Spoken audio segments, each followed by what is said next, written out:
Good afternoon from London, and welcome to the event organized by the Hellenic Observatory and the London School of Economics. My name is Spyros Economides, and I am the Deputy Director of the Hellenic Observatory here in the LSE. We are here this afternoon to introduce, celebrate, and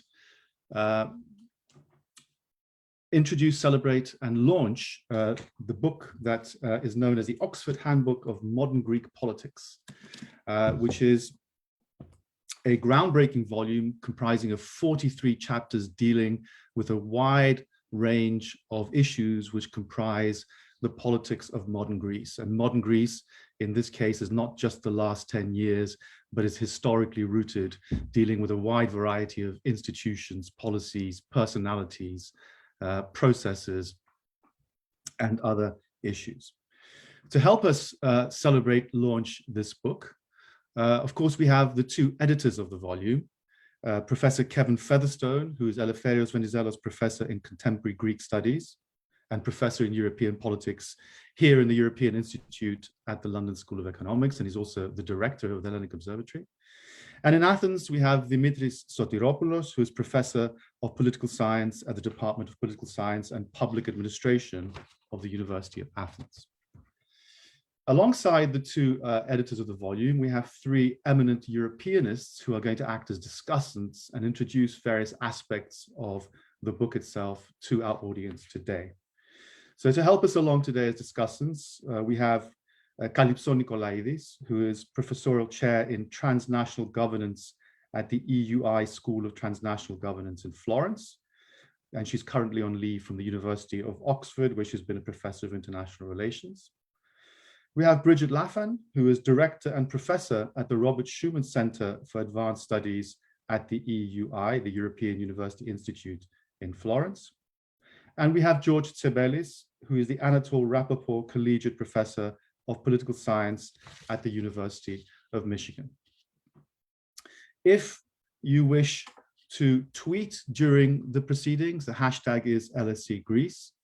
You, of course, as members of the audience, are our most important figures in today's launch, and you will have ample opportunity to ask our panelists questions at the end of their presentations. And to do so, we will invite you to use the Q&A function available to you on your screen, to identify yourselves by name and provide an affiliation so that we know who you are and where you are, and we can put your questions to the audience. This launch is being recorded and will be available later as a podcast on the Hellenic Observatory website. And of course, there is a stream live on Facebook as we speak. Before I ask our discussants to say their word on what they found interesting or not about the book, please let me hand you over to my friend and colleague, Kevin Featherstone, who wants to say a few preliminary words about the book itself. Kevin. Thank you, Spyro, and hello, everyone. And my thanks to my co-panelists for joining us from different locations. I thought it would help at the outset if I just said very briefly something about the motivations and purpose of the volume. I should also say that the original idea of producing this volume came from my distinguished co-editor, Dimitri Sotiropoulos in Athens. But he persuaded me that this was a good idea.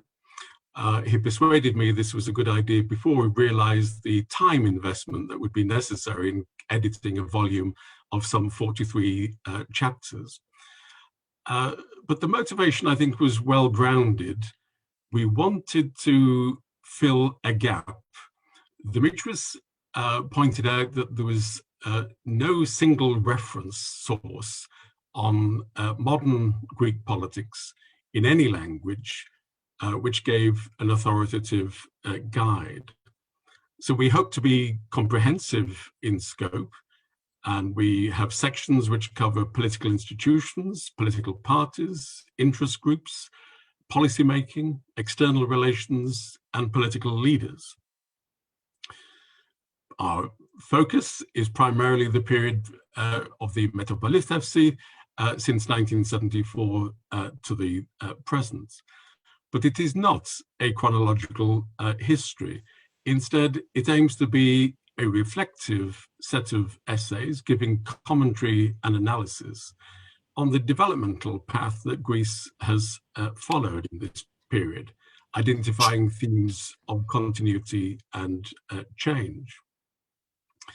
And we were fortunate to have contributions from many leading specialists, giving, we think, an authoritative introduction to their particular subjects. As Spyros has mentioned, there are some 43 chapters. Given the eminence of our contributors, of course, we could not propose a single standpoint or a single position on Greece's development. There is no single argument running through 43 chapters. Instead, we are ecumenical in different interpretations of recent Greek political history. We also wanted to combine the empirical and the conceptual on the basis that by being so, we could facilitate international comparison, avoiding perhaps easy or complacent references to Greek exceptionalism. We wanted to facilitate locating Greece in a wider perspective.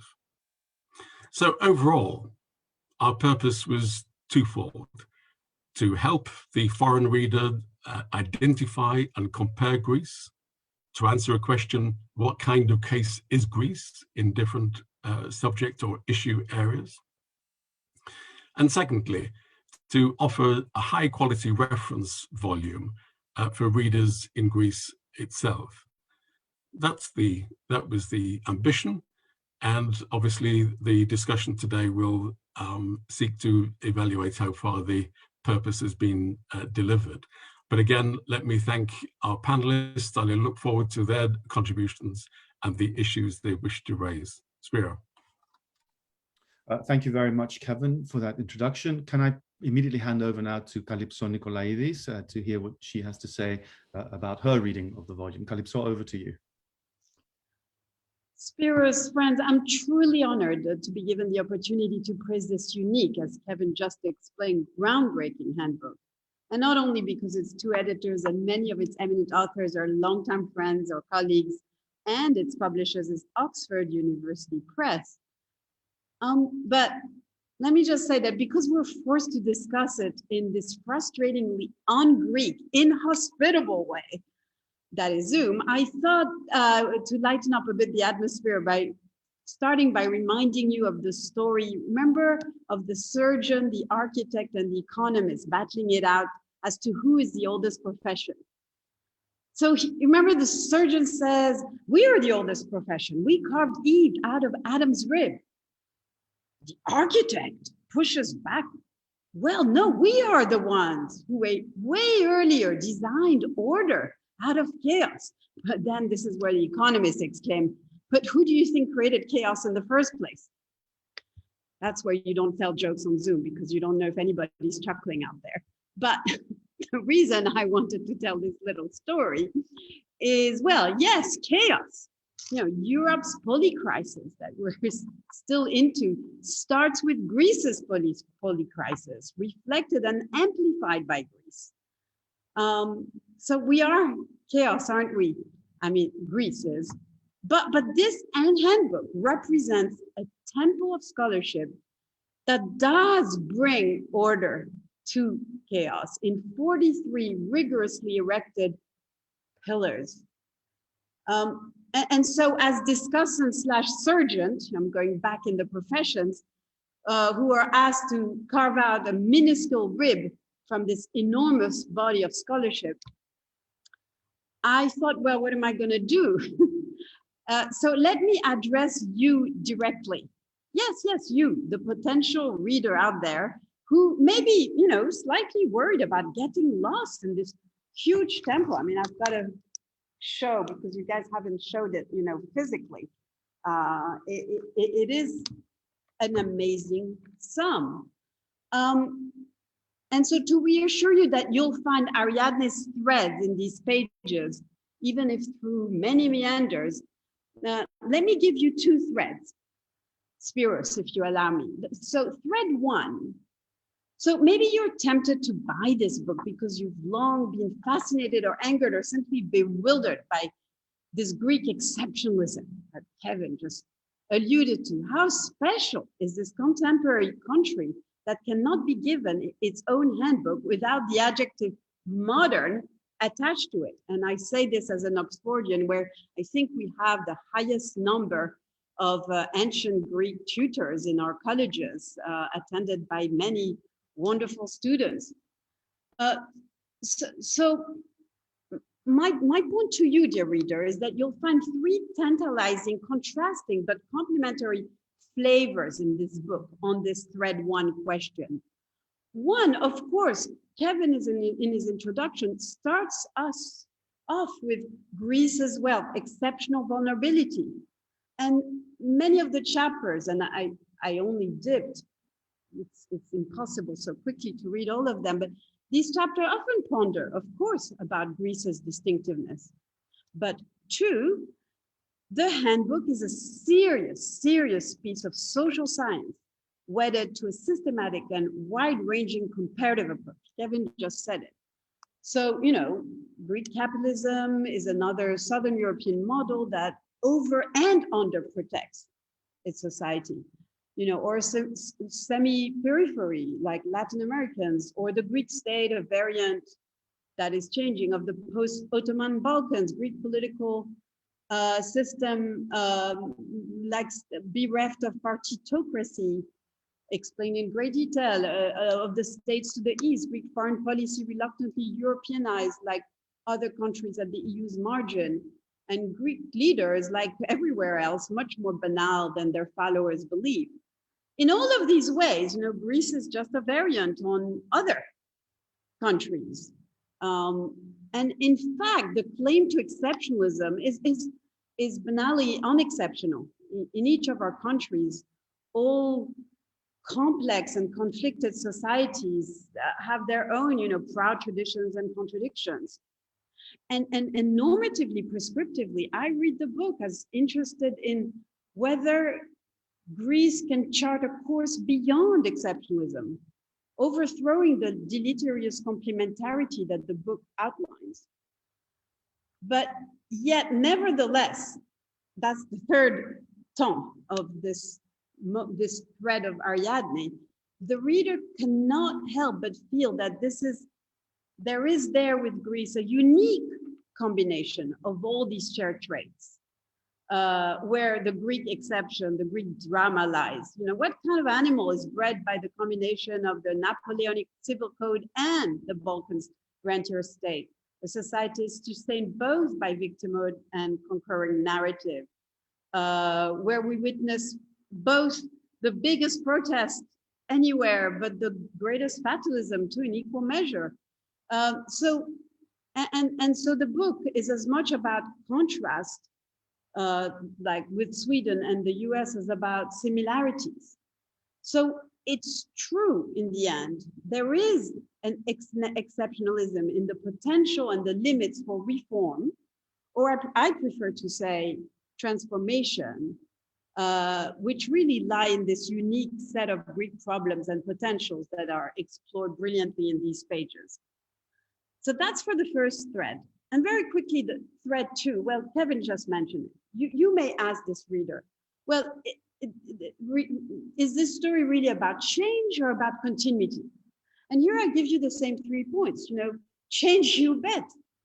Clearly, Dimitri and Kevin and all of the authors were motivated to conceive and write this amazing book by, the tremendous upheaval that has beset Greece for the last decade, and which has led the whole world to put Greece under a microscope. So we're told in the book about how its political system has imploded while its debt exploded. Its state system has been upended while its society and economy have been hollowed out. Yes, change, you bet. But two, most, if not all of the contributors set out to explain to the reader No, you see, don't be surprised by what happened. We've had these traits all along. It's in our Greek DNA, the bloated state, the dual society, the fragile economy, the deleterious impact of clientelism, the persistence of social cleavages, the deep inequalities, abysmal levels of trust, etc., etc. And throughout all of this, biggest continuity for us Europeanists, the Greeks have remained amazingly loyal to the EU, just like, you know, most of Italy and Spain. But yet, third moment, there is nevertheless an undercurrent about change in this handbook, in this sum, which after all is published at the eve of the 200th anniversary of the revolution. Because all of these structural realities that we observe and are disconstructed in the book, you know, are at the end of the day but static markers present at the moment when Greece started its journey into modernity, bereft of the developmental trajectory of most of its European neighbors. Yes, but there is no reason why young Greeks in particular, you know, kids or students, cannot lay claim to the agency that they so crave, whether at home or in the diaspora. So at the end of the book, for me, the message of the book is also that Greece's destiny is in constant state of flux. And as even The Economist last week acknowledges, the state has indeed incrementally been reformed. Young Greeks are ahead of most in riding the digital transition of our world and of Europe. And yes, we will finally implement the great renewable project that Greece deserves. Yes, there is change, albeit incremental. So yes, reader, I haven't given you a straightforward answer to only two of the many questions you may ask about exceptionalism and change or continuity.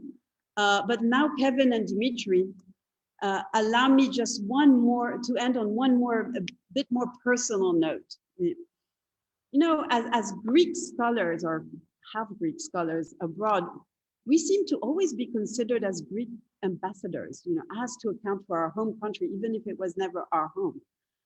And even if we're not scholars of Greece, somehow we oblige, perhaps because many of us want to contribute to making good on the promise. And so this is how I find myself, for instance, with brilliant accomplices, you know, bringing Greek programs to my host institutions in the last 3 decades, and repeatedly having to provide improvised answers to questions I was myself asking. I am not a scholar of Greece. Well, Kevin, Dimitri, wonderful authors, I feel relieved that finally I now have the absolute right answer at the tip of my fingers or of my shelf. Brigid, now at EUI. Read this book. Let your curiosity explore this vast intellectual space, and you are sure to find your answer, or even better, multifaceted lens to continue to dare explore this fascinating landscape. Read this book. Thank you. Kalypso, thank you very much indeed. Let's move swiftly along to our other panelists from Florence, Brigid Laffan. So good afternoon, everyone, and can I begin by thanking you for inviting me to be part of this panel. I'm not Greek, not half Greek, and I'm not sure I would have engaged with the volume had I not been asked to do this, and for that I'm very grateful. But congratulations to both Kevin and Dimitri, because it was an extraordinary work to bring this together, to amass the scholarship, to get it between the two hardcovers that we have here.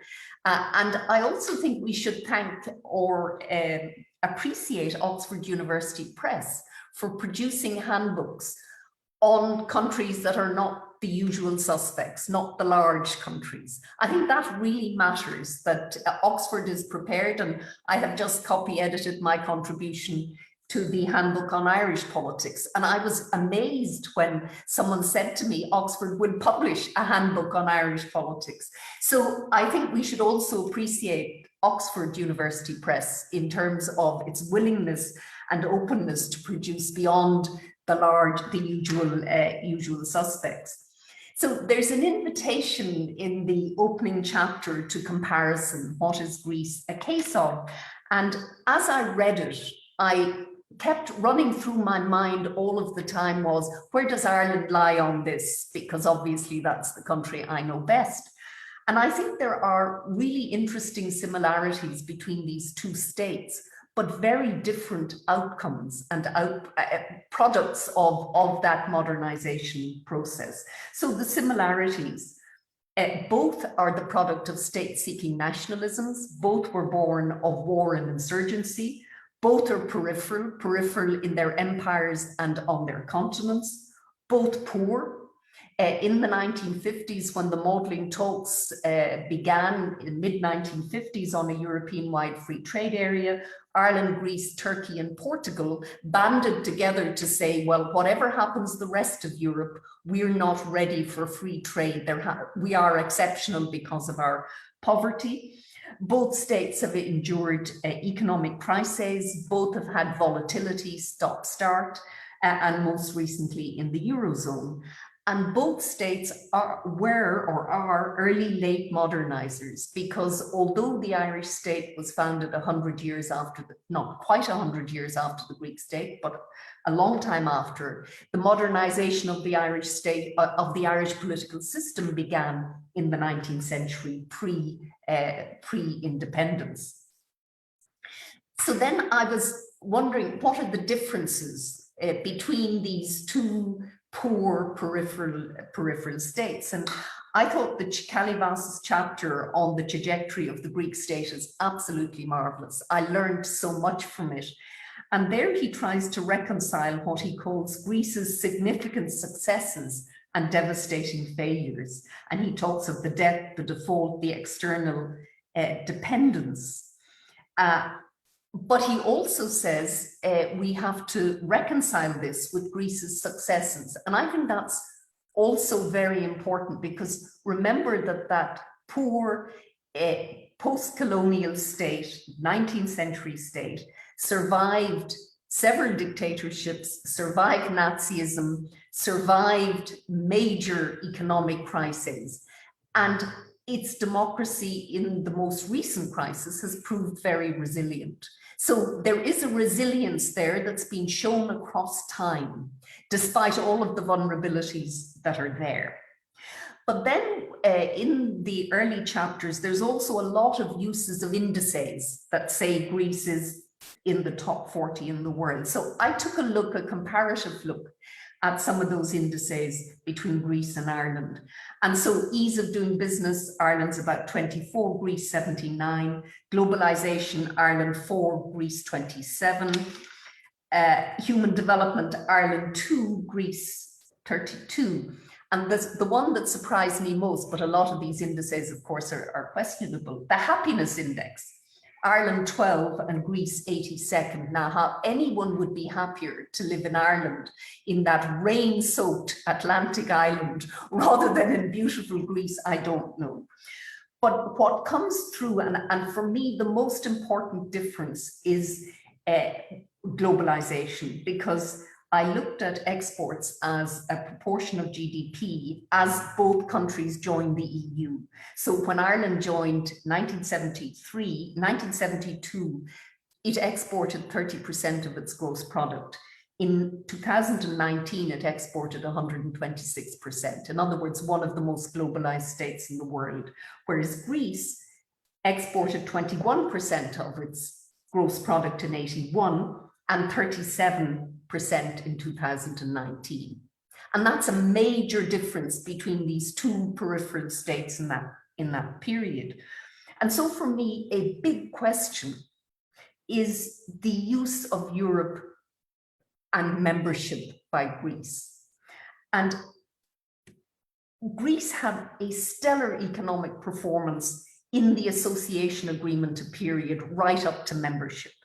Far surpassed Ireland in terms of growth rate convergence, growth rates of 7.5% a year, really rapid convergence. And that falls away post-membership. So again, when I look at the chapters on Kevin, Europeanization, Tsoukalos on the successes and failures of Greek membership of the EU, what strikes me is there's a theme of maladjustment, uneven adaptation across sectors. There's unevenness it comes across in all of these chapters. But also when the claims of Greece's successes in the EU are firstly the persuasive capacity to join the EU against the only country that ever joined the EU with a negative Commission opinion. That was an enormous achievement of Greek diplomacy to become a member state. Equally, the IMP in the early 1980s, and then EMU against all the odds. So the Greek successes are the strategic purpose that Greece has shown in joining EU frames, the important joining, achieving membership, and then joining the core policy areas. But where the problems are, at least from read the book, that this is one big takeaway for me from the book, is that there's the contradiction between the desire to be at the core and then the capacity to live with the core, or the desire to be in the game, but not adjust to the demands of internationalization. And so for me, the big question is, why did Greece not make the next step change on achieving membership, when it achieved membership, with all of the benefits of an inflow of investment potential through structural funds? Why was it that that step was not taken to learn to live with the consequences of what were Greek choices? Because it was a Greek desire to join EMU and join the EU in the first place. In other words, that the dualism that runs through that issue about the traditionalists and the modernists, the cultural dualism. And so when I see this, I think that there are, for me, probably 4 or 5 very big differences between Ireland and Greece. The first comes across Kalypso in that chapter when he said, there's a feeling of lacking agency. That lacking agency has become part of the Greek identity. The feeling that the outsider will eventually step in and correct Greece's mistakes. That is part of the external engagement. The rescue from the outside has been a persistent theme. Now that strikes me as simply not part of the political or state culture of Ireland. We never expect anyone to turn up and rescue the country from anything. Whenever Ireland tried historically, the Spaniards, the French, the Germans, they either turned up too late with not much firepower and the British just kicked them back into the sea. So there is no desire, there is no sense in Ireland that anyone will come and rescue the state. The second, I think, is clearly the nature of the developmental state. Greece has a much bigger state in gross product terms than Ireland does, and a very active and interventionist state, that Mediterranean state capitalism. But the developmental state, it is described in the volume as weak and incomplete, but it's also interventionist, but interventionist in ways that, for example, under PASOK in the early 80s, taking over companies that had collapsed or were in trouble because of competition. Whereas the Irish development state is very different. It's a set of institutions that are designed to attract foreign investment, promote enterprise, and promote exports. So it's a very much, it's a liberal market economy, but with social partnership. So very different political economy. The administrative and governing state is very different. I think Ireland probably benefited enormously from the fact that its colonizer was the UK, so it inherited a functioning Weberian. It didn't inherit a functioning Weberian state, but it had the traditions to create a Weberian state. in terms of cabinet coordination and all of the things, and of course the common law system as well. And so, whereas I read from the volume very much the politicized public administration, the rent seeking, and the weakness of state capacity. So I think there's a lot. There's a lot in the explanation of the differences between the two trajectories of the two states. But let me simply finish with Greece 2.0, because of course there is now the prospect of the RRF, and the School of Transnational Governance, I participated in an executive training this week on the RRF. And there was a very senior Greek official presented the Greek program and talked of 62 reform projects. So reform is that reform that runs through the volume. It is alive and well. And there's one sentence in the book that, Kevin, I think you're probably responsible for. And one thing said by the senior Greek official that I think should worry us. So firstly, Kevin argues that breaking the domestic logjam still appears most likely with the appropriate external intervention and support. Domestic reform leaders need external support.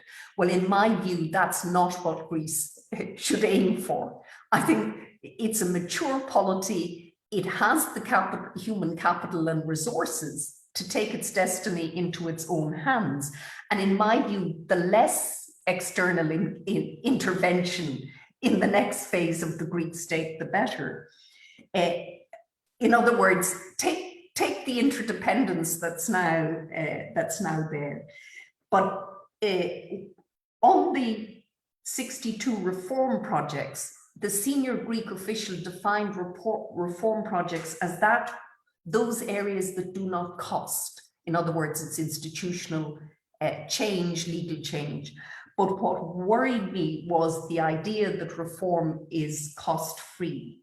And I think he used the phrase cost-free because successful reform is resource-hungry. It requires extraordinary resources of time and energy and experimentation and working through to deliver reform. So again, I just hope that the 62 reform projects, also it's too many. It's much better to decide what are the top 5 that are the most essential, and you put all your human capital behind that. But I leave it there. And I should also, before ending, say I am not trying to argue in any way that small Atlantic island is nirvana. It has enormous challenges.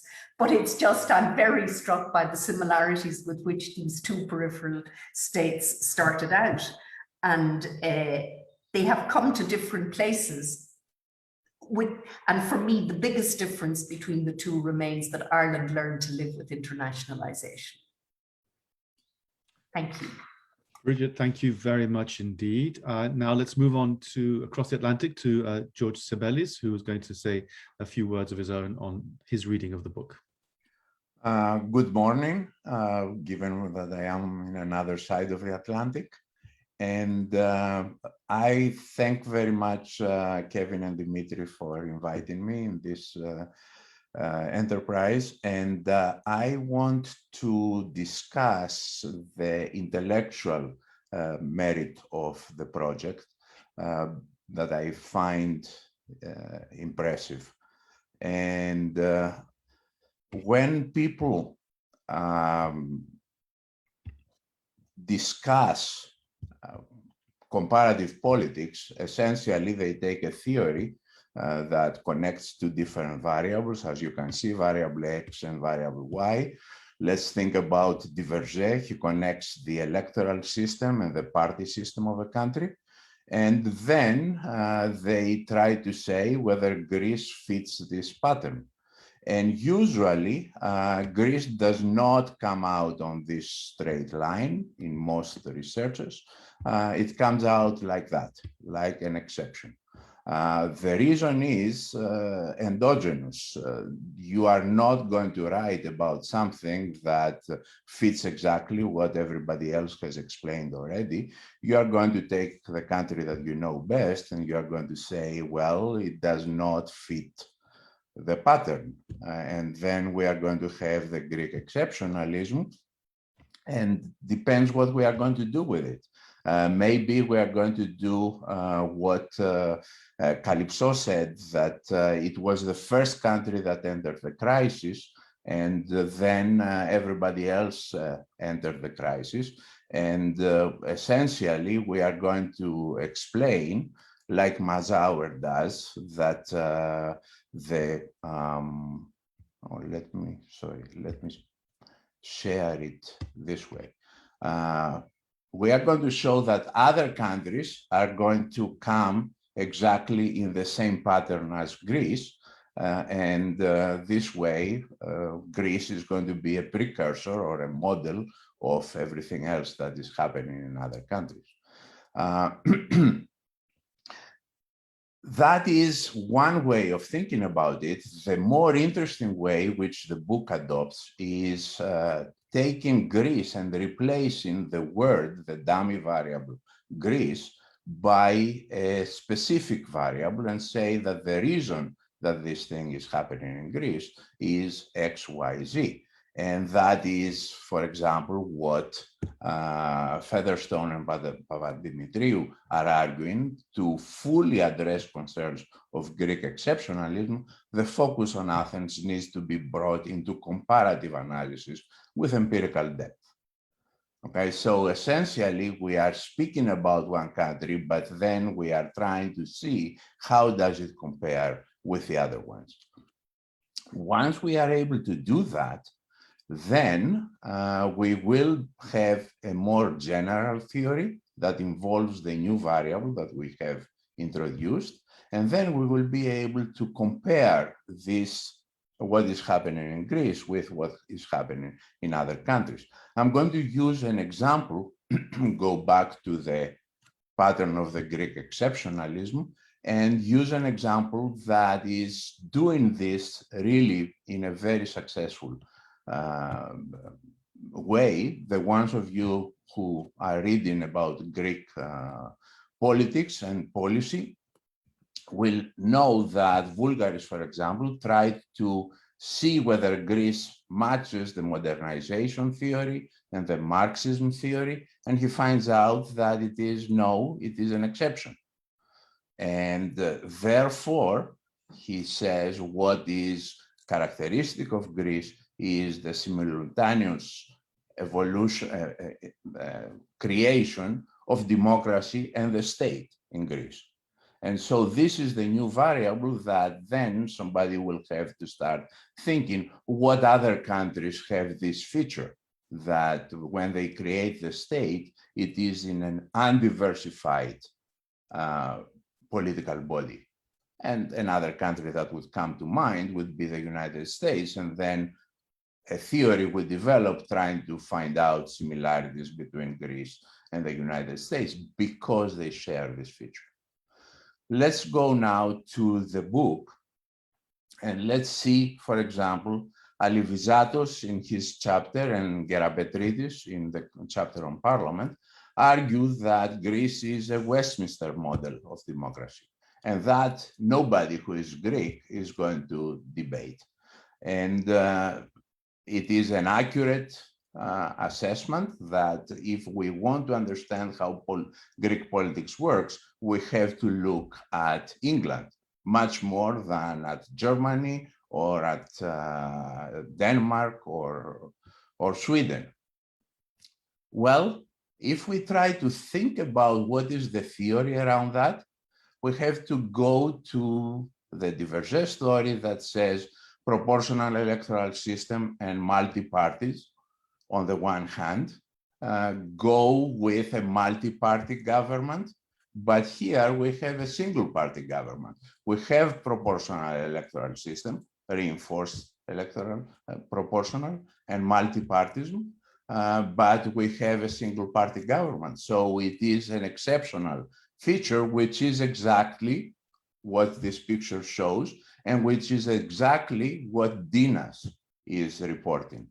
The party system, despite the presence of small parties, kept the key characteristics of two-partyism. Okay? So in this sense, it is multi-partyism, but it is two-partyism, and then Dinas goes to the next step and he says that the electoral system that tried to marry proportional representation with single-party majority governments. And this is the characteristic of Greece, which is an exception to the Divergé approach, and on the other hand, shows the brilliance of the Greek electoral system, which, whether it is through the bonus that it provides to the first party, or whether it was in the past by the third tier of distribution, creates single-party governments, even though we have a proportional electoral system and we have a multi-party system throughout the period. Okay, so this comes to the conclusion that it's not the party system, it is the government that is the most important characteristic. And what matters is whether it is a coalition or not. In the times that Greece has been in a coalition government, whether it was Samaras Venizelos or Tsipras Kamenos, the way that the country was run was significantly different from all the rest of the period. So this is a conclusion that comes out of the Greek exceptionalism, which we try to understand it in a comparative perspective. Another one, let's go back to the Greek exceptionalism. Chlepas is using this picture in order to understand the local government, the subnational democracy, the structure and the functions of the subnational system. Then let's go back to the system and let's look at the article that Gerapetritis wrote about the parliament. And on the one hand, he describes how the Greek electoral system and the Greek political system is a parliamentary system. And on the other, he comes to the conclusion, after a very detailed analysis, that the reversal of original constitutional theorem, insofar as government has taken the lead in the struggle for political prevalence, and the parliament seems to have deferred to it. Okay, so we call it a parliamentary system, but it is the government and the prime minister, to go back to the Kevin article, that are in charge.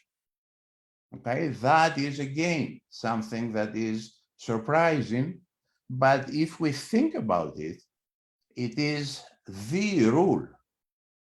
It's not an exception.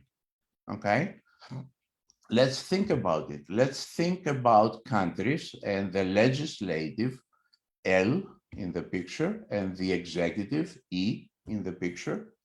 And they need to agree in order to have any particular piece of legislation. And let's assume that the status quo is where I show it, as Q. Then, if the legislature and the executive are willing to do the things that they prefer, the shaded area is what can happen. Okay, these are the things that they both agree that they prefer over the status quo. However, if the legislative makes a proposal to the executive, then it will make the proposal PL because it is closer to it. And if the executive makes the proposal to the legislative, then it will make the proposal PE because it is closer to it. As a result, we are going to have very different outcomes if the legislative makes a proposal to the executive or the other way around. Well, in parliamentary systems, it is the executive that makes a proposal to the parliament. So the outcome will be PE, closer to what the executive wants, which is what all the Greek analyses say, that the government does what it wants. If it is a presidential system, It is the legislature that makes a proposal to the executive, and the executive says yes or no, vetoes it, okay? And therefore, the president of the United States has been complaining that he doesn't have line item veto. So this is the conclusion of this analysis. Greece is not the exception. The conclusion is that the constitutional theorem that Gerabetritis is talking about has the names wrong. We always think of parliamentary systems as the parliament does whatever it wants legislatively, and that's not the case. It is the government. And we are thinking about presidential systems as the president does everything he wants, and that's not the case. It is the Congress. So looking at the Greek reality is going to give us a better understanding of more general phenomena. That is the most important thing that this book is going to do. And I am delighted that now we have this reference point that everybody is going to be looking at, and not read from cover to cover, but on the other hand, go back to it every time that he finds a substantive issue and wants to find out how it works in Greece. And let me tell you, recently I have been working on electoral systems because I have been advertising an approval voting system for Greece and for the European countries. And I went in a very important article, and it was speaking, going from theory to practice, the mixed success of approval voting. And what they are saying is that they find the approval voting in the 19th century United Kingdom, in Eastern Europe, and in the Soviet Union. And they are not talking about the fact that Greece had this electoral system from 1864 to 1920. And they are not talking about the fact that this system was introduced in Greece. In ancient Sparta, that's how they were electing the Senate. So obviously, these are not pieces that would be included in this book, but this book is going, I hope, open the whole world into the inclusion of Greece to any comparative analysis. Thank you. George, thank you very much. And thank you to all three of our discussants for their points of view and observations and remarks about the book as a whole and the contribution it may be making to scholarship on Greece, contemporary Greece and Europe in a comparative sense. Let me now turn to the two editors of the volume and ask Dimitri Sotiropoulos, please, to take the floor. And if he wants to make some remarks about his view of the book or respond to any of the discussants, this is the time to do it. Dimitri, over to you. Thank you so much. I wish to thank the organizers and the previous speakers, certainly the contributors of the book and our publishers, and above all, Kevin Featherstone. I will make very few points. One on what this handbook stands for, and I will close with thoughts about issues that emerged after the handbook came out. So first, this handbook is a passport of the Greek academic community to the international political and social science community. There are 44 actually, Greek authors, including Kevin, who does not know it yet. The youngest contributor is around 40 years old, and the oldest is close to 80 years old. Our contributors have studied and also taught in universities around the world, in Greece, the UK, the USA, Canada, France, and Germany. In addition to their individual international career, they are now included in a collective effort to make Greek political and social science better known abroad. Secondly, this handbook is an invitation. It's an invitation to the Greek academic community to become less introverted and less polarized. We need no more esoteric debates amongst us, the Greek social scientists. And I think this book offers an opportunity to overcome esoteric debates. Moreover, as the reader will find out, there is a pluralism of theoretical perspectives which are very different in this book. And in fact, there is a variety of right, center, and left-wing political viewpoints. Third, the handbook is a declaration to the rest of the thriving social science communities in Greece that political science is now probably on a par with them. Indeed, in the past, law, economics, and history have been and still are very much developed in Greece.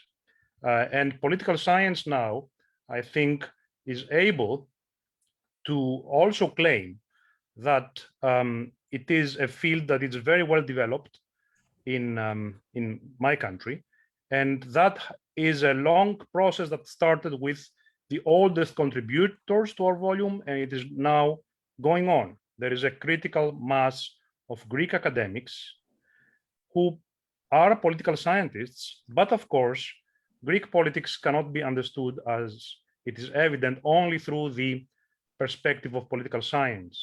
This is why in this handbook we have representatives, actually the best representatives from other fields, including law, economics, and history. The handbook is also a guide to non-Greek audiences. It is an invitation to them as well to think about Greece in a comparative perspective and also outside the narrow lens imposed by the economic crisis on some foreign and Greek analysts in the previous decade. Despite the miseries with which people associate Greece, there is in this country a strong European-like and actually interesting Greek democracy. There was such a democracy before the crisis, and miraculously, there is such a strong European-like and interesting democracy after the crisis. The handbook explains why, without pushing enduring problems under the carpet. Now, in the last part of my comments, I would like to say that the handbook ends the analysis roughly at the year 2019. This was before the COVID-19 pandemic. However, exactly because of this reason, the handbook can serve as a basis on which to register changes after 2019. A few such changes come to mind. First of all, the achieved consensus between government and opposition for most of the last year, 2020. Second, the integration of evidence-based policy making in a scale larger than before when it came to crucial decisions about the public health crisis. Third, the proactive rather than reactive formulation of policies in a number of policy areas. Then, prior to last, the inability of some opposition parties to put together a narrative relevant to this rather than to the previous decade. And finally, the relatively high trust towards the government at levels higher than before and for a longer time span compared to the past. And that means that while we are now 2 years after the last national elections, there's a discrepancy which we see in surveys between, on the one hand, relatively high trust towards the government and the usual low trust towards other political institutions. Of course, after 2019, there was not only change, there was also continuities, and this despite the challenges posed by the pandemic. In Greece today, one may think of the following trends, which are reminiscent of very old problems. There is fierce political rhetoric in the parliament, as if we were in a constant period of elections, and there are weekly street protests which have become inconsequential. Then there is a propensity to consider the fight against corruption as an issue of lower priority in democracy, or as a tool to delegitimize one or the other party. Then there is a loose stance on law implementation, a looseness which characterizes not only citizens, but sometimes the government as well. Finally, there is a false perception that there is ample time to find solutions for worsening problems, such as the always looming pension crisis and the destruction of the natural environment. But all these and more are for the editors of future handbooks to analyze. Thank you. Dimitri, thank you very much indeed. Kevin, over to you. Let me also thank the panelists for their very interesting comments and, of course, in many cases, overgenerous comments. It's always a challenge to try to pick up themes, but let me endeavor to do so. I very much like George's point about using Greece as a test case for wider hypotheses, testing Greek exceptionalism. And I would say on a personal basis, Kalypso had mentioned earlier about speaking personally, I guess I've often been struck by what I would call the intellectual protectionism of some Greek academics in the past, with recourse to answers of exceptionalism. It's like that because of endogenous factors, etc., etc. And as an outsider, I think I've been more often impressed by the lack of exceptionalism. That is, that a number of comparative politics themes, as George has indicated, actually are confirmed by the Greek case, whether it's cabinet parliamentary relations, the type of electoral system, or whatever. So certainly a core motivation has been to address this point of Greek exceptionalism. Of course, as I think Kalypso was mentioning, every country, fortunately, can claim an exceptionalism, endogenous features which distinguish them. And when it comes to questions of identity, the role of the church, the sense of Greekness, then of course we're in a terrain which is historically specific. But in many of the wider systemic matters, I think George put it very, very well, that Greece should be used as a test case for wider comparative politics hypotheses. Brigid, of course, challenged us to think in terms of why Greece didn't develop differently, or the contrast with the Irish case, which I think is intriguing. And in the past, I think I've had half conversations with Brigid on this, not fully pursuing the matter. And she reminded me that we should have pursued these discussions much more. I think I would place more emphasis than perhaps Brigid did on the notion that Greece had a society before a state, a sense of society before the establishment of state institutions. The Irish case is, of course, different, but there were functioning bureaucratic institutions. And the Greek case is something of a contrast with that. You could draw a contrast between Greece and Sweden in that respect as well. I, a while ago, read a very interesting bilateral comparison by Papakostas, precisely on the contrast between Greece and Sweden and the onset of parliamentarism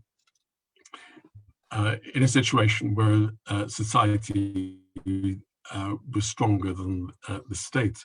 McDowell talks about a strong society and weak state, and I think that is getting pretty close to being able to identify something very core in the Greek matter. But also, I think I would just very briefly respond to Brigid by saying something, picking up her theme of varieties of capitalism. For very good contrasting reasons with Ireland, of course, in the Irish case, we do indeed talk about a liberal market economy, but the social roots for that in the Greek case, I think, were so very different and so much, much weaker. The Greek state was created in the 19th century with an aspiration of liberal political norms and values, but with very little social base for economic liberalism. And I wonder whether that is helping us to explain something of the difference with Ireland on a longer term basis. What is the constituency for economic liberalism in the Greek case? It has been very limited. We have an economy with very, very few large enterprises, even today, and a plethora of micro firms. And where is the voice for a liberal economic model? Neoliberalism, order liberalism, not accidental, that these are terms with much negative connotation in Greece, not only today, but for many years. So I think the part of the contrast with Ireland may come in terms of economic capacity, in terms of the inheritance of a type of economy. In the pre-independence period, of course, Ireland was part of a British economic model, which was certainly not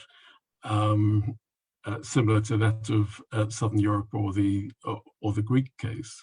I'm very much struck by the political economy, the importance of the political economy conditions in Greece, limiting competition, limiting a voice for economic liberalism, and the contrast that makes with the EU's programs for rescue in the recent debt crisis. In that sense, who chooses the model? Well, in the Greek case, it seemed to be very much an external, an import from abroad, alien, something which was impositional. And I think, again, the contrast with Ireland comes from the point of view that there were different types of crises.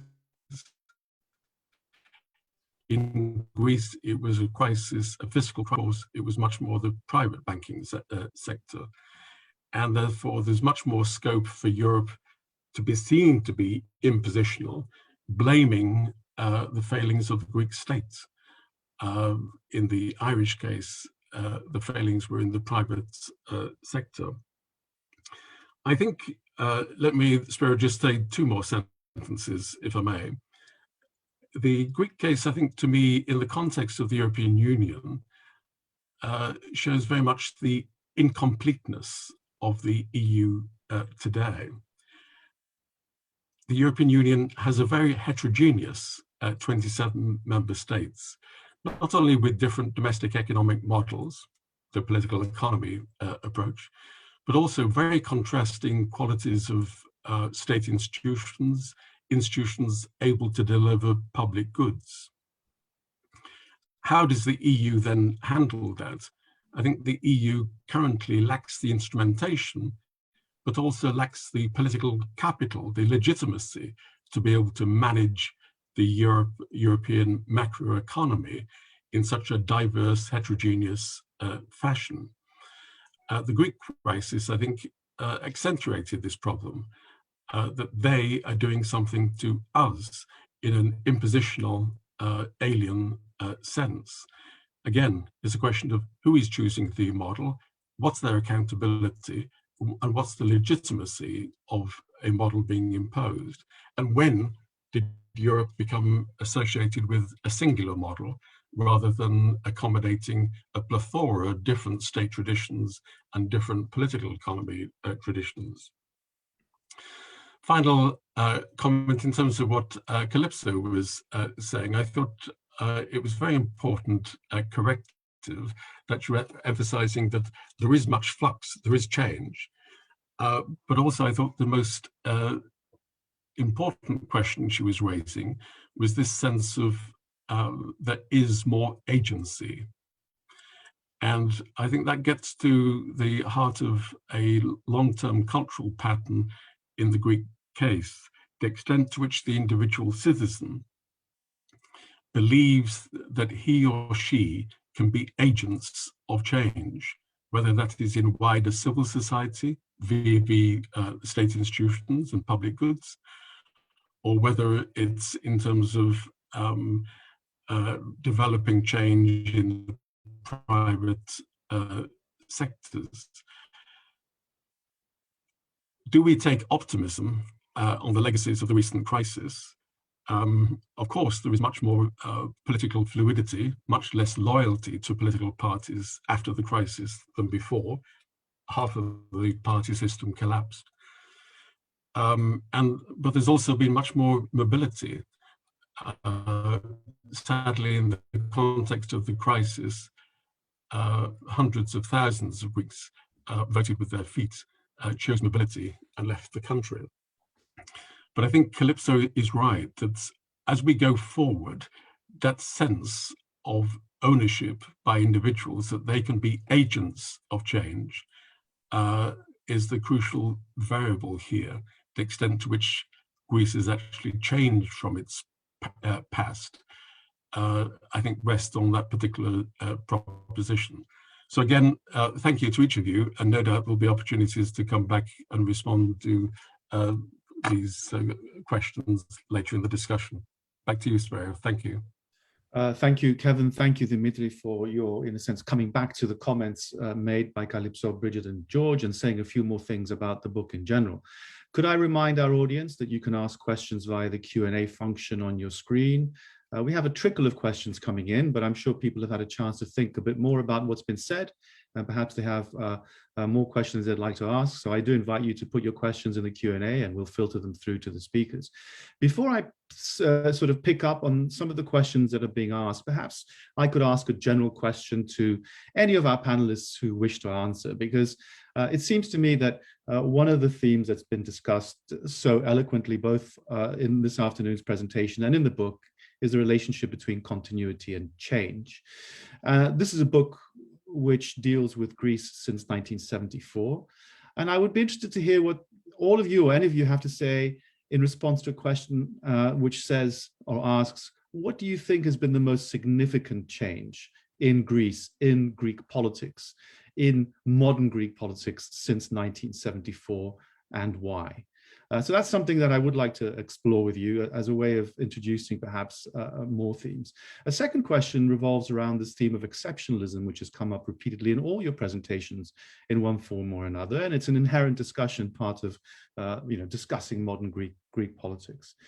And it seems to me that Kevin almost concluded that, on the one hand, the exceptionalism stems from some kind of internal relationship between individuals, societies, peoples, actors, policies, institutions, and so on and so forth.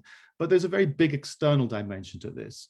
This is something that I think Brigid brought up as well in her remarks as well when discussing the chapter by Kalypso.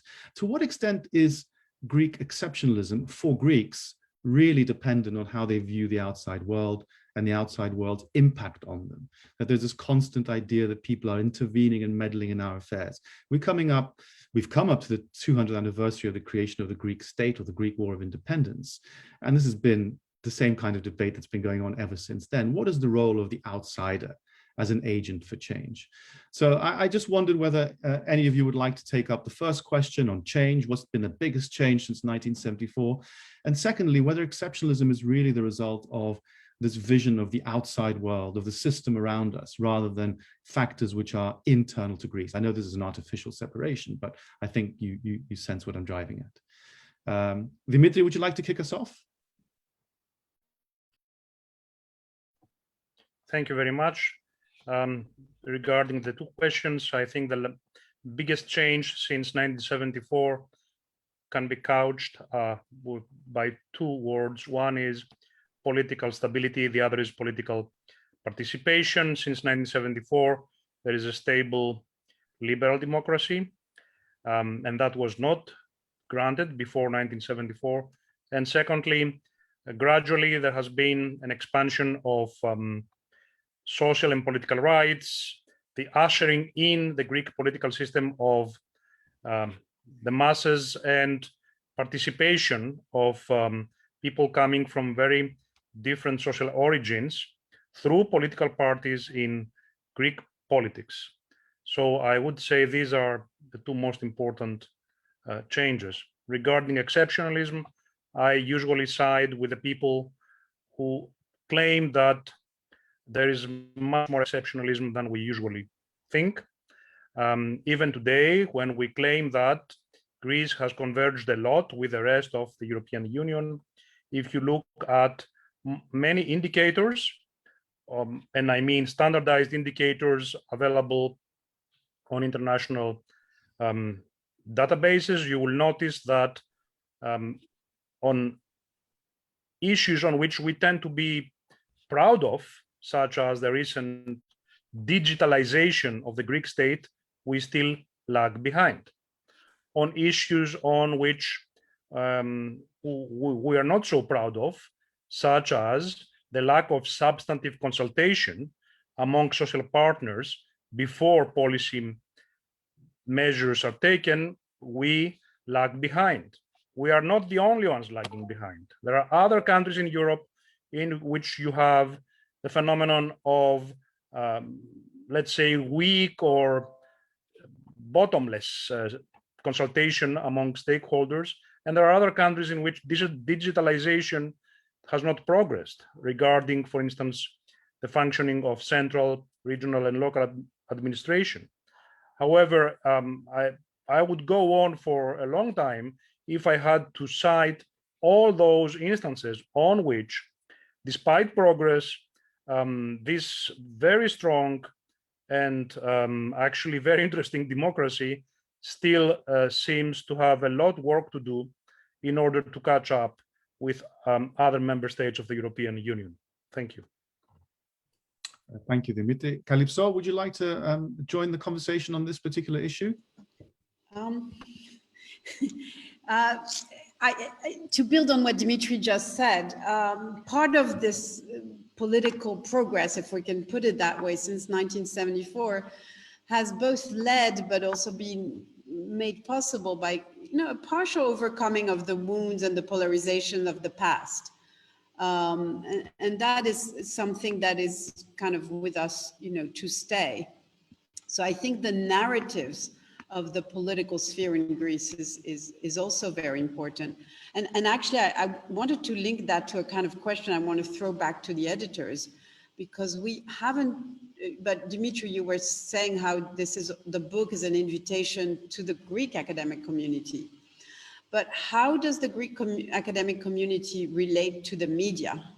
There's a wonderful chapter in the book by Stylianos Papathanassopoulos on the media and on this kind of incestuous interplay between the media and the owners and politicians that is with us today in Greece. Changes as oligarchs change, as structures of power change in Greece. That is a continuity.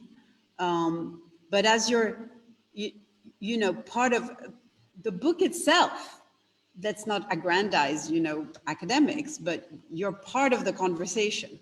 And so how does a book like this, published by OUP in English, makes its way in the Greek kind of public sphere, given a media that is very selective in what it picks from the stories that outsiders or semi-outsiders or Greeks publishing outside, or the Greek diaspora or other observers, bring.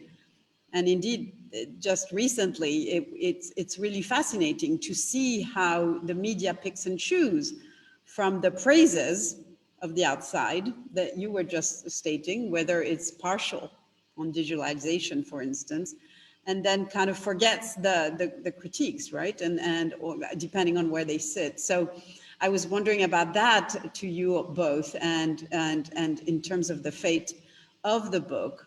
But I also wanted to pick up on exceptionalism, to link it to, first of all, to remark that we've all picked up on the kind of this core ambition of the book, the comparativist, the banalization of Greek exceptionalism. But I did make the remark that there is a Greek exceptionalism in the combination of all the ways in which it's comparative. To pick up on George's, Tsebelis' many curves. For each issue area, we have a different distance and isomorphism of Greece.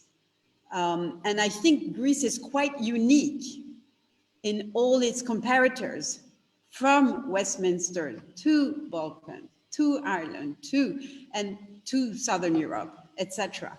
In the kind of plethora of comparators. There's like almost a meta field of comparativism, as it were, varieties of varieties.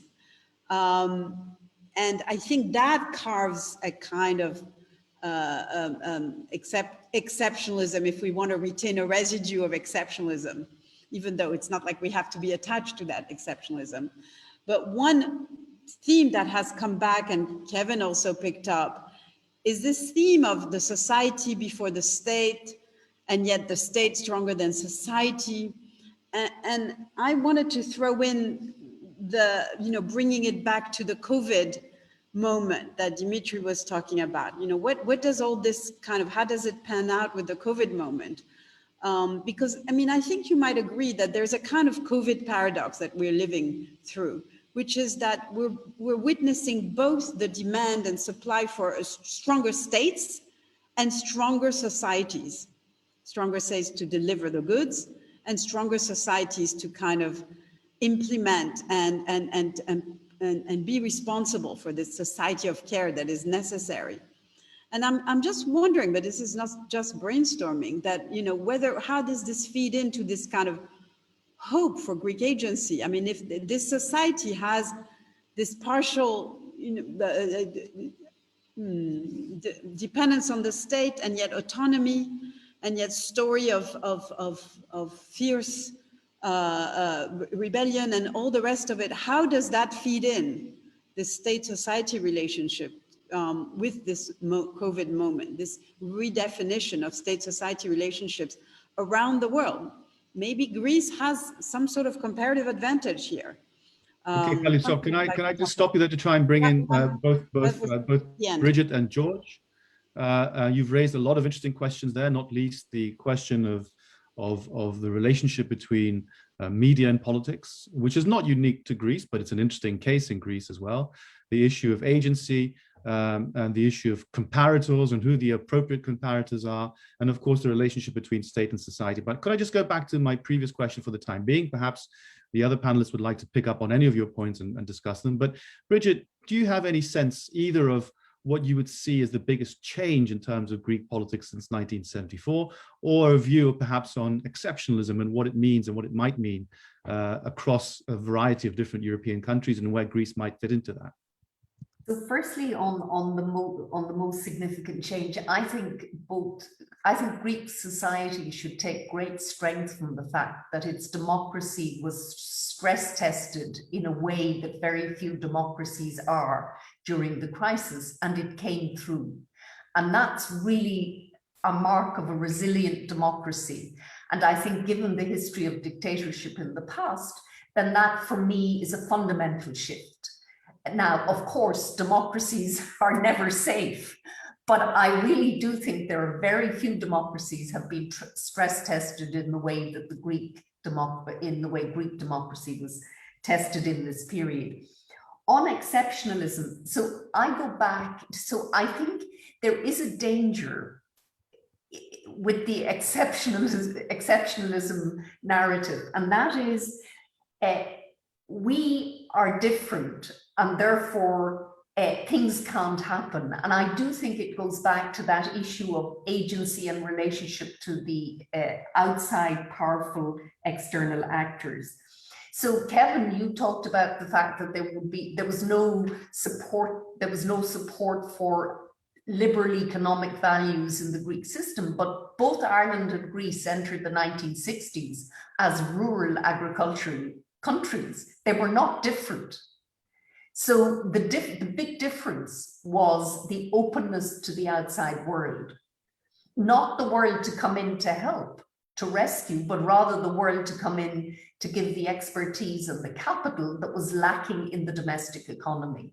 In other words, there was a strategic drive for a different political economy. And for me, the question to all of you who know Greece much better than me is, what model of political economy can deliver to the Greek people a level of prosperity that they desire? Because no society would want to ever go back to the volatility and the stop-start and the public finance crisis again. I mean, this should be a watershed for Greece. No society should ever want to experience that again.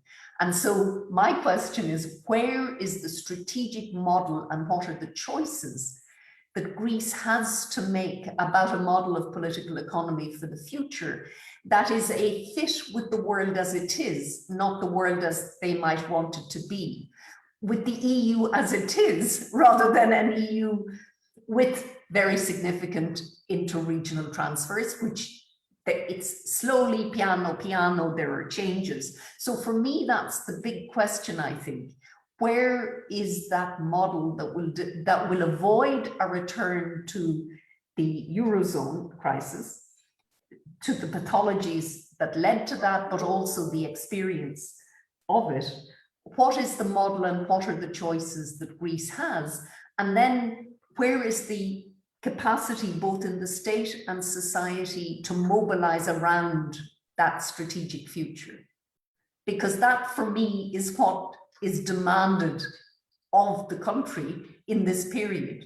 No one should want to go back to the pathologies of, I mean, no one should ever want to see a troika in Athens again. Thank you, Brigid. Of course, any of the comments that have been raised by the panelists now, the other panelists, please feel free to respond to if you so wish. If I could move to George and ask you the same question about change since 1974, but perhaps tack on a couple of questions that have come in from the audience and which fit in quite well with what Brigid had just raised in terms of the model of political economy. How do we go forward? We have a question from Charis Akalotos and a question from Dimitri Survanos, who ask, generally speaking, the same kind of question. That's about consensus in terms of Greek politics. Would it make a difference if there were more coalition governments as the result of a change in the voting system in Greece?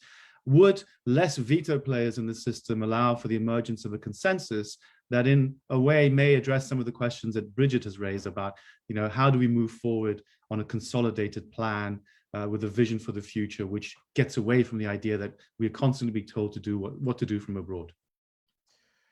Well, in terms of coalitions and consensus, I have been thinking for a long time how lucky we have been that the political competition and electoral politics did not transcend into the government action.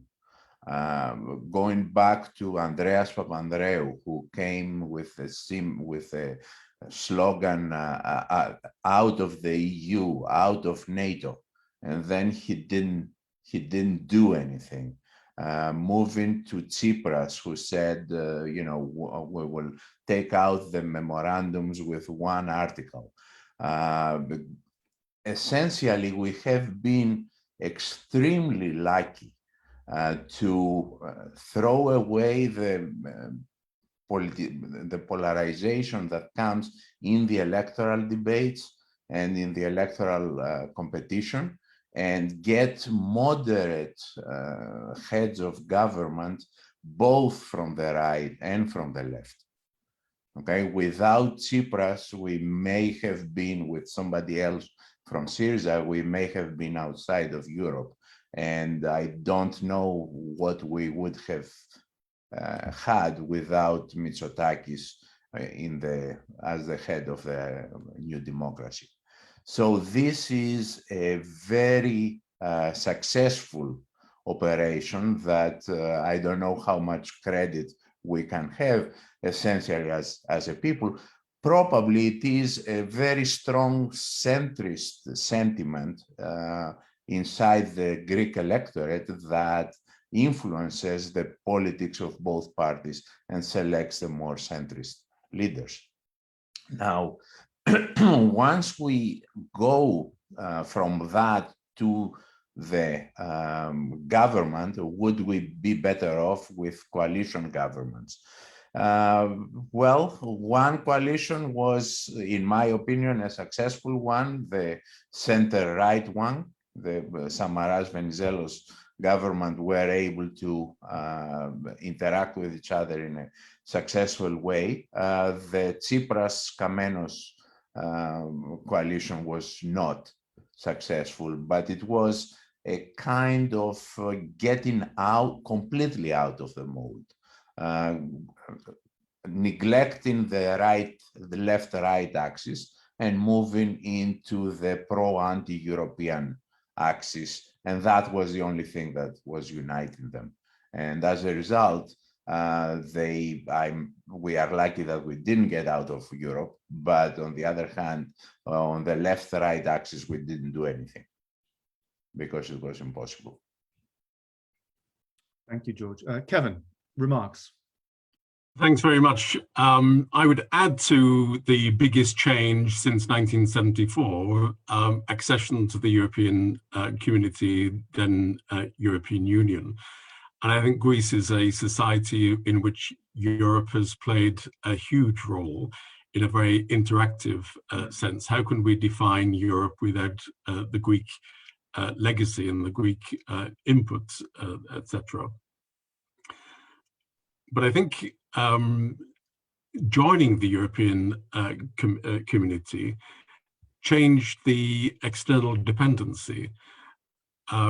There's the potential for going beyond victimhood. Many Greeks would talk of modern history being peppered by external intervention. We might start the story in 1827 with the Battle of Navarino, where the great powers of the day stumbled into the Greek nation aspiration, independence war. In other words, prior to accession to the European community, there was a legitimate narrative of victimhood, whether it's the civil war and legacies of external intervention, the Cold War politics, etc. And then this now connects with Brigid's point again about why Greece didn't make a stronger strategic choice, why Greece didn't emulate Ireland in that case, which she was careful not to put it in such a stark terms.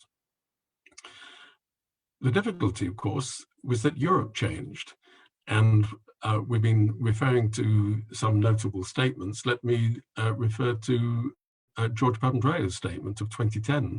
Greece has a problem, but Greece is not the problem. I think the problem was that his government and his successors lost the battle of the narratives in terms of defining what kind of crisis this was. The pushback to say that it is Greece's problem, isolating it from the rest of the governance of the Eurozone, was hugely consequential. It narrows the potential solutions. Let me try to pick up, because I know that time is very short. I wanted to pick up on a couple of points. I think Kalypso made a very good point about the relationship between academics and the public sphere, the media, etc.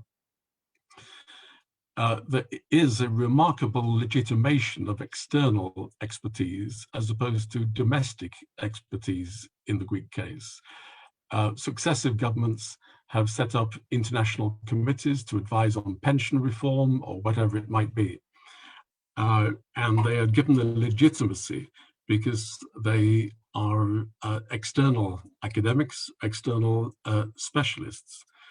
What we've seen more recently, perhaps in the COVID case, and Kalypso referred to Greece doing so well in the COVID case, represents perhaps something of a shift, where public opinion has accorded far more respect to independent experts handling the COVID crisis in the Greek case. Does that mean the Greek state institutions have somehow been reformed and a greater capacity to deliver public goods? No. but it does reflect a strategy of how to crisis manage the pandemic by having independent expertise brought into and to be forefront in managing the crisis. It has diluted some of the partisanship, which has exacerbated public policy making in the Greek case. Final point, Brigid asks why can't Greece make a strategic choice? Good point. I think there are partly domestic answers and the partly European answers. The domestic answers are to do with a high degree of partisanship, political opportunism. George referred to Antonis Samaras. Big mistake from Antonis Samaras in May 2010, not supporting the first bailout agreement. George Papandreou opted not to seek a special parliamentary majority and thought of a referendum perhaps too late. Opportunities for consensus were therefore erased, and the main opposition party was behaving in a very opportunistic fashion, conditions which I don't think occurred so much in the Irish case. A short-termism, yes.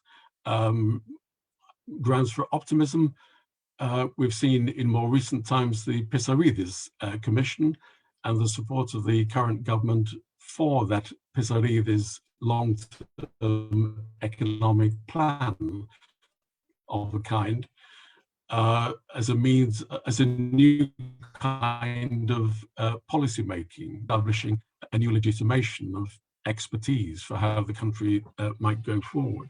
So some grounds for optimism there. But yes, what do we take from this? We take from this that Greece has not been able to make fully independent choices. Why? Because of the constraints. The aspirations are out of sync with the capacity. We might have said that in 1821. I think we can say that to some extent in 2021. And the capacity of the country, whether it's institutional or whether it's in terms of the economy, has been a constraints on developing some different developmental path. Final sentence. I think this discussion has shown how fascinating the Greek case is. Sometimes my fellow foreigners ask me, why did I become interested in Greece? I think for the last 90 minutes, we've had an ample answer of how this Greek case tells us, A, something about European identity and the problems of sharing that. Two, the problems of Europe managing a heterogeneous system. Greece, I think today, shows the incompleteness of the EU's project, the limits of Europeanization. There are many different questions here, and yes, I would like the conversation to continue for the next 30 minutes, but Spyros is going to stop me from being more coherent and more lengthy in my response. Thank you very much. Thank you, Kevin, and thank you for relieving me of the burden of having to sum up both the presentations and also the themes that developed during the discussion. We have a lot more questions dealing with the economics of the crisis and what can we do to push up exports, and did we join Euro at the right time, or was it correct to join at all?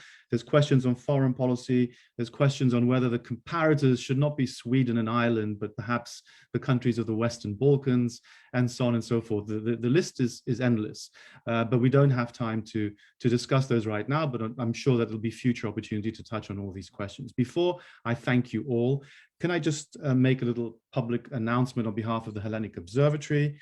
Our next event is the 18th Hellenic Observatory Annual Lecture, entitled Migration Crisis and Its Impact for Europe.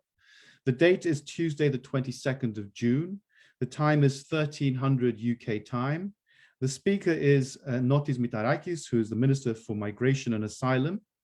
And the discussant is Maria Gavouneli, Associate Professor of International Law at the National Kapodistrian University of Athens. We really look forward to seeing you there on the 22nd of June to celebrate our 18th annual Hellenic Observatory lecture. In the meantime, please let me thank all the audience for attending today and participating and asking their questions. But most importantly, let me thank our panelists, Brigid Laffan, Kalypso Nicolaidis, and George Tsebelis, for taking the time out both to read the book or parts of the book and to present us with their views on it. And of course, I'd like to thank Kevin and Dimitri and congratulate them on the book and for making this panel possible. Thank you all very much, and I look forward to seeing you soon at another such occasion.